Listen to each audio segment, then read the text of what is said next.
নমস্কাৰ ছাত্ৰ ছাত্ৰীসকল 2025 বৰ্ষৰ মেট্ৰিক পৰীক্ষাৰ্থীসকলে আমাক বিভিন্ন সময়ত প্ৰশ্ন কৰি আছিলে যে মই যদি MCQ 40 নম্বৰ পাওঁ আৰু থিয়ৰিত 10 নম্বৰ পাওঁ বা ফেল কৰোঁ তেনেহলে মই এই সাবজেক্টটোত ফেল কৰিম নেকি?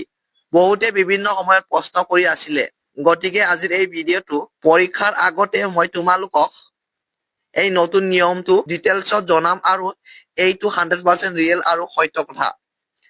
যদি ভিডিঅ'টো চাবলৈ ইন্টাৰেষ্টেড হয় তেনেহলে চাই যোৱা, চেনেলটো সাবস্ক্ৰাইব কৰি লোৱা যিহেতু পৰীক্ষা অতি ওচৰ চাপি আহিছে।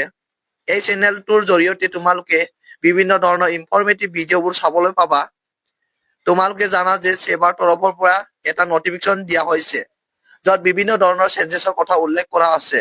তাত আছে সেট হ'ব ABCD 4টা সেটৰ কুৱেশ্যন পেপাৰ থাকিব আৰু ইয়াতে তেওঁলোকে উল্লেখ কৰি দিছিল যে MCQ টাইপত সেপাৰেটলি পাছ কৰিব লাগিব আৰু থিয়ৰি টাইপৰ কুৱেশ্যনত সেপাৰেটলি পাছ কৰিব লাগিব। এইটো নটিফিকেশ্যনখনতে তেওঁলোকে উল্লেখ কৰি দিছে আৰু বহুতে হয়তো এই কথাটো নাজানা সেইকাৰণে তেওঁলোকে প্ৰশ্ন কৰি থাকে।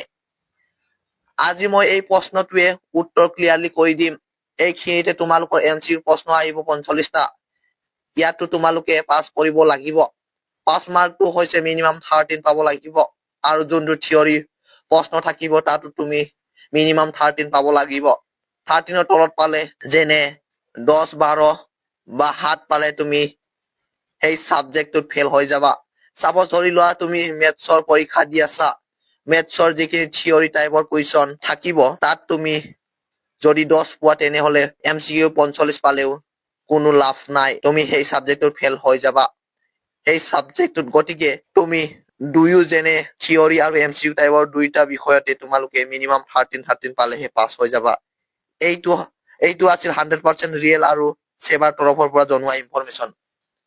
ছাত্ৰ ছাত্ৰীসকল আজিৰ ভিডিঅ'টো ইমানতে সমাপ্ত।